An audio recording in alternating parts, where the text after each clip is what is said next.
This is a story that stems from a rough time I was going through in the past. My girlfriend of 6 years decided to break up with me through email. I was in my mid-30s when this happened. When we first met, she would always bring up her intentions of getting married in the future and how many kids she wanted. Well, I guess she couldn't wait any longer because not more than a year after she broke up with me, I got news that she was engaged and 4 months pregnant. To tell you the truth, that hurt me a lot. I was over her emotionally, but I felt betrayed at what she did. Whatever. I try to put everything behind me and move on with my life. Instead of enjoying being single, I decided I needed to get back into dating. I didn't want anything serious, but I was seriously missing the companionship of a woman, especially after the last couple of years being with my ex, who was physically cold towards me at that point. But it wasn't going to be easy for me. I had just gotten out of a 6-year relationship and have not made any new female acquaintances throughout. The best option for me, I figured, was online dating. Even though I had never tried online dating in the past, because I never really needed it, I went ahead and created an account with a site that I was hearing a lot about at the time, which was Tinder. I had been on Tinder for a while, hoping to find someone who was cute, polite, caring, and had a good sense of humor. One evening, as I swiped through profiles, one stood out to me. Her name was Emily, and her pictures were captivating. She had radiant blue eyes and a smile of a model. Her profile described her as adventurous and witty, and I was instantly drawn to her pretty face.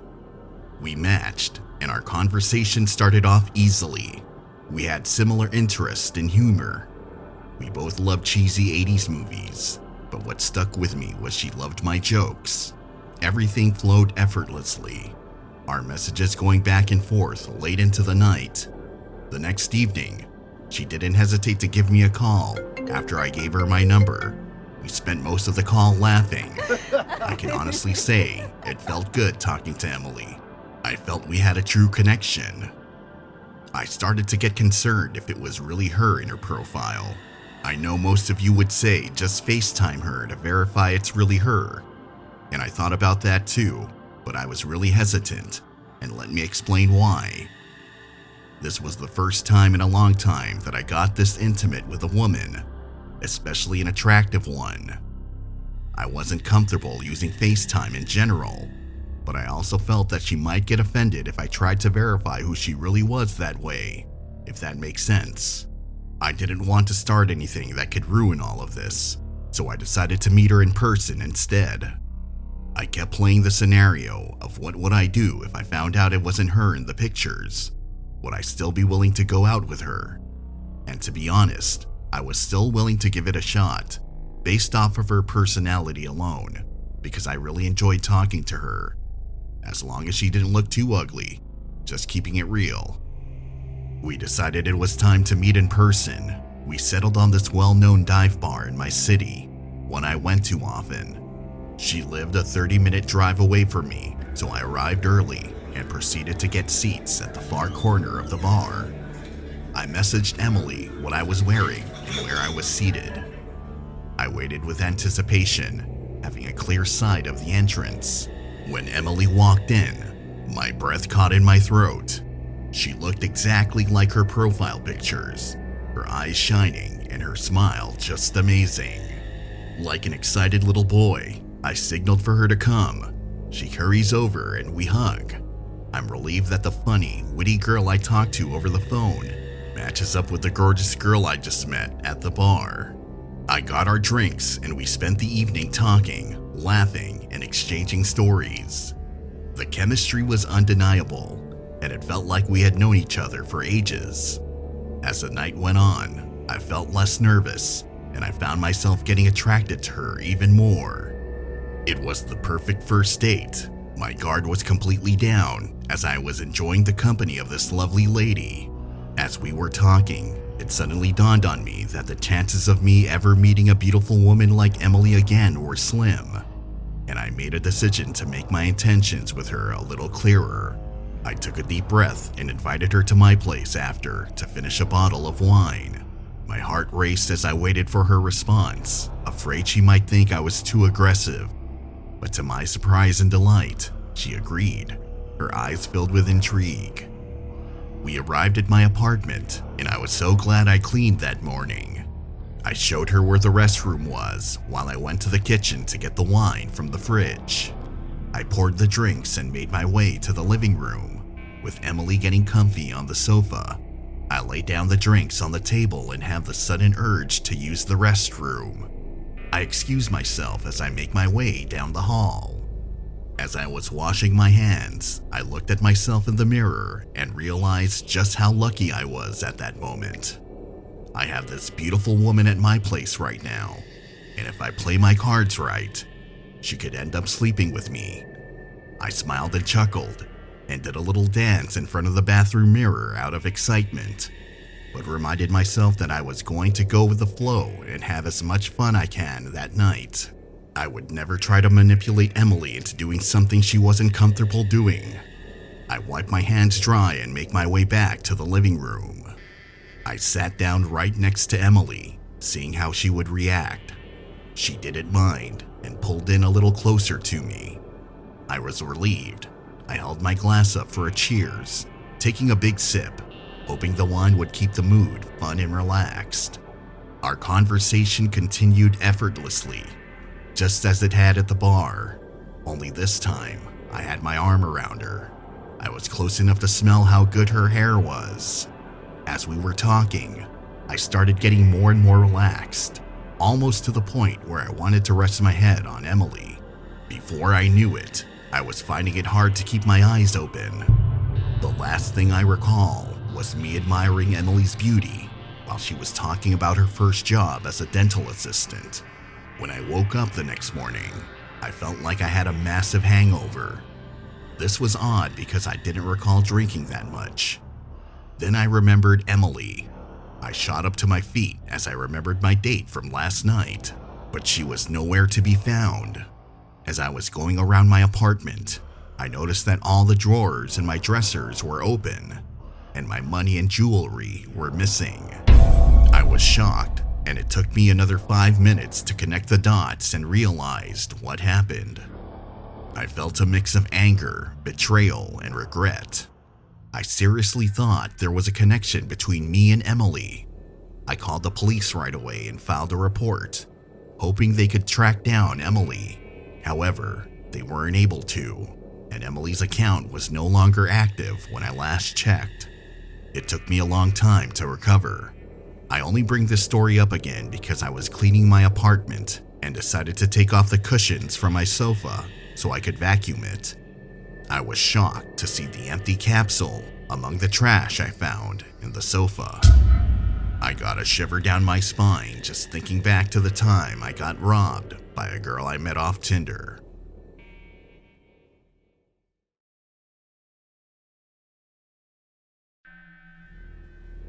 I had always been drawn to the bad boy type, rugged men who have a healthy dose of confidence.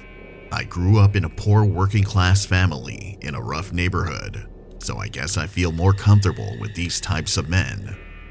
But it got to a point where failed relationship after another started to make me question my taste in men.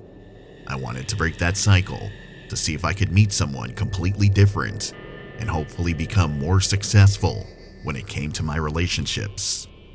I wanted to meet someone I wouldn't usually encounter in my circle of friends. That's why I found myself on Tinder, swiping through profiles in search of a new potential mate. Through the sea of profiles, one stood out, a man named Eric. He was nothing like the guys I was used to. He looked like a handsome elementary school teacher. He had a warm smile and kind eyes, and looked like a legit nice guy. His profile described him as a bookworm and a lover of nature, and I was intrigued by his nice guy persona. Something about him drew me in, and after some hesitation, I swiped right. To my surprise, we hit it off almost instantly. Our conversations flowed effortlessly, and he seemed interested in getting to know me. He shared with me how he was teased growing up because of his nice guy appearance, and how others even tried testing how tough he was at times. It taught him how to fight, and though he didn't enjoy doing so, he wouldn't hesitate to put hands on a person if the situation called for it. I thought he was trying to overcompensate for something, but just took his word for it. He invited me to dinner that Thursday night at a restaurant, and despite my initial reservations, I decided to give it a chance. I had a friend drop me off that night because parking was non-existent at that time in that area, and the only way I could park was using the valet service, which I wasn't willing to do. As I met Eric at the restaurant, he came off as someone who was very kind and caring. He was asking how my trip to the restaurant was, and if I had ever been here before. However, I noticed he was very talkative, maybe a bit too talkative. Within the first 5 minutes, I could tell that his personality clashed with mine. He came across as a pompous know-it-all, especially when it came to politics. As for me, I never considered myself a political person, but I did have my set of beliefs. I couldn't help but wonder why he would bring up politics on a first date. But the more I listened to him speak, I concluded that it was like a badge of honor he wanted the other people around him to know. He was very liberal, and I knew that it would only lead to an argument if we stayed on politics.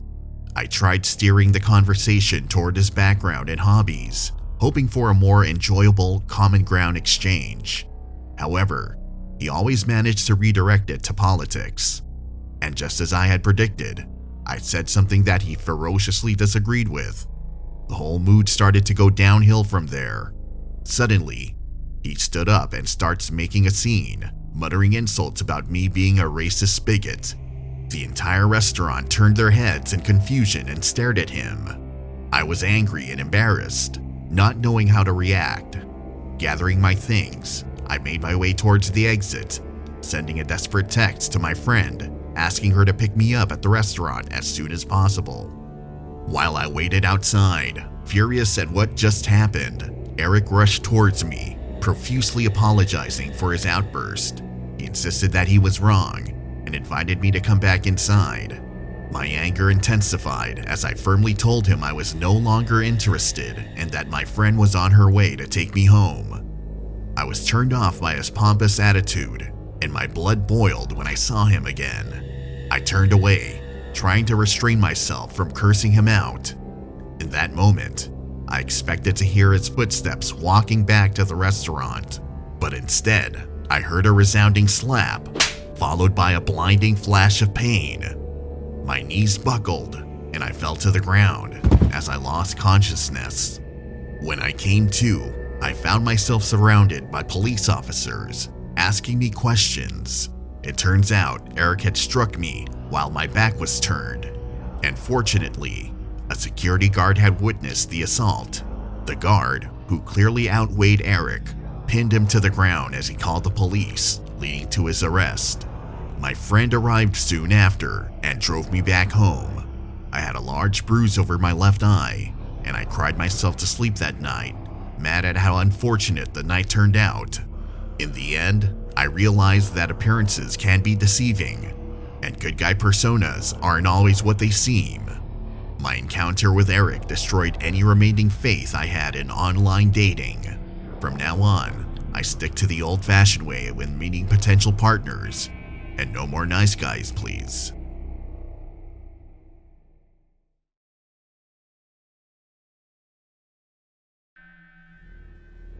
I'm in my mid-20s, and one day I came to the realization that my early 20s had been wasted on partying and reckless behavior. I had friends who were coming up in life. Some of them got promoted at work. Others bought houses and started families. I was at the same point I was in my life 5 years ago.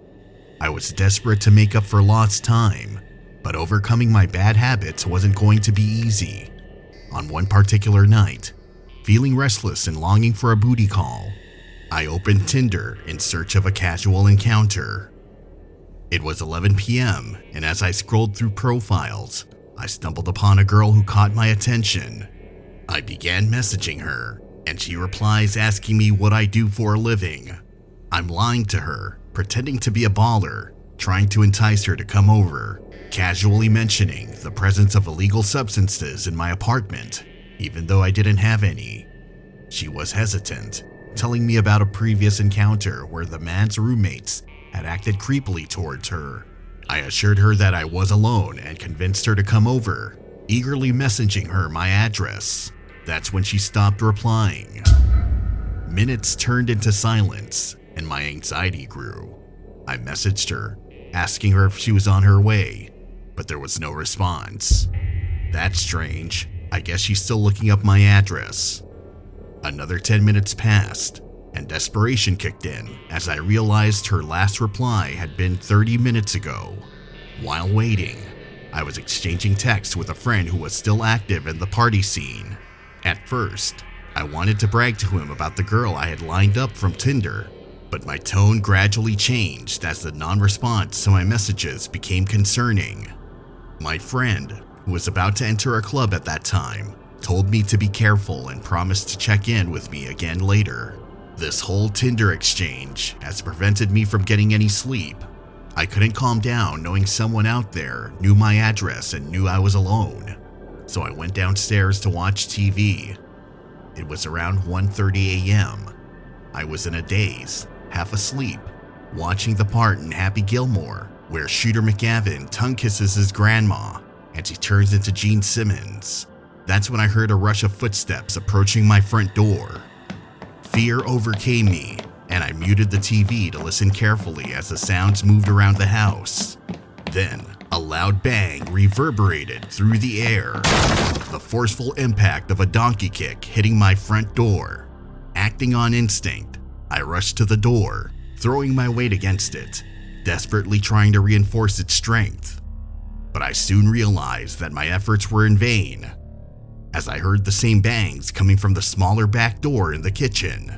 Within moments, 3 men in face masks carrying guns burst into my house, entering from the busted back door. I was struck with panic as they pointed their weapons at me, demanding that I open the front door. With trembling hands, I unlocked the front door, and 2 more men wearing face masks rushed in, ordering me to lie down on the ground. At that moment, everything was chaos. Shouting and profanities filled the air, drowning out my racing heartbeat. Suddenly, a fierce blow hit the side of my temple, causing me to black out momentarily. I crumpled to the floor. It was like a faucet of warm blood was turned on, dripping from the left side of my head, going in and out of consciousness. In the middle of the chaos, a voice shouted "Police!" and 3 police officers stormed into my house, guns drawn. They apprehended the 5 intruders, restoring order to the chaos that consumed my place just earlier. My friend who was at the club started worrying when I stopped answering his messages and calls. He called law enforcement to ask if a few officers could come check on me at my address, and explained he was worried because I mentioned giving my address to a stranger I met online. As I lay there, a mixture of pain, fear, and confusion flooding my senses, I couldn't help but reflect on how an innocent random encounter on Tinder turned out to be a well-planned home robbery orchestrated by armed men. I realized that the pursuit of instant gratification and risky encounters exposes men like me to unimaginable dangers. I stopped using dating apps completely after that happened, and never hesitate to share my story with other men who mention to me that they use online dating apps.